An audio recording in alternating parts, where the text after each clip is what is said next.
Hello and welcome guys, hope you're having a good day. Today, in this session and also in our future sessions to come, we are going to be discussing how we can create models for jewelry in Rhino software. We are going to be introduced to this concept. Now before we actually start, you should know that this topic, this concept is actually one of the most demanded ones out there when it comes to using this software. More precisely, most people want to know how exactly they would be able to create models for their jewelry using the software. So as a result, we're going to be focusing on introducing you guys to this whole field of work. And by the way guys, later on in the future, we're going to be creating this tutorial regarding using the Matrix software, and in there we're going to be discussing jewelry making more professionally and in more detail.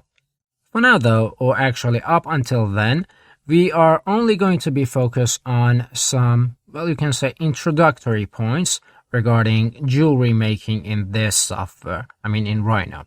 So yeah, that is basically it. Without any further ado, let's start our work. The first model that we want to work on is this one that you can see in the image. We call this a Swiss jewelry claw. In jewelry making, this object is usually being used for holding objects such as an agate or like a diamond or something.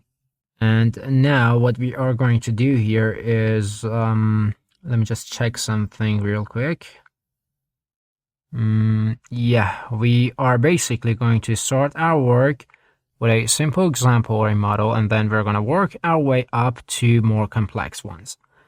Yeah, so let's start with this one. Back to Rhino.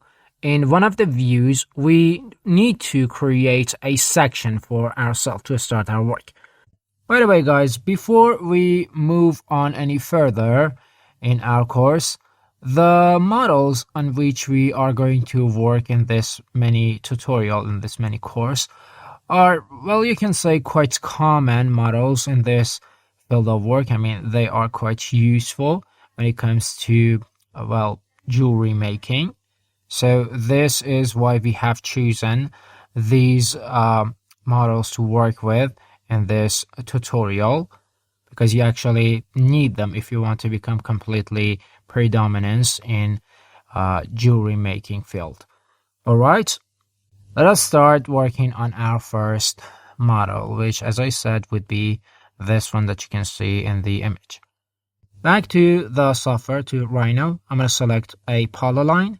Grid snap activated, and now I'm going to move upwards by 3 units maybe, then maybe 5 units to this side, and another single unit here, and I'm going to move downwards like this and connect these two.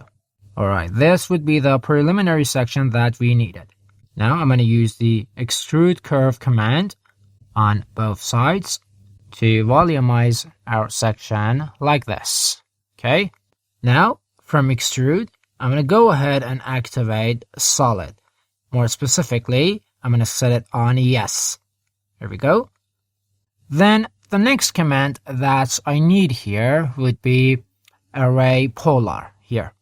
Then based on the center point, I'm going to reproduce this solid object 4 times by 360 degrees. Now I can select all of these 4 objects and use Boolean union to convert all of them into one single solid object. Alright, let's say I might need to move this part a little bit more upwards, so I'm going to hold Ctrl Shift, then select this part and move it upwards like this. Or for example, let's say I want to increase the opening here. To do this, I'm going to use scale. It is quite easy, nothing complicated. There we go. And then we can actually add a material to this whole object. Let's see what we got here. Metal. And I'm going to select gold here. Here we go.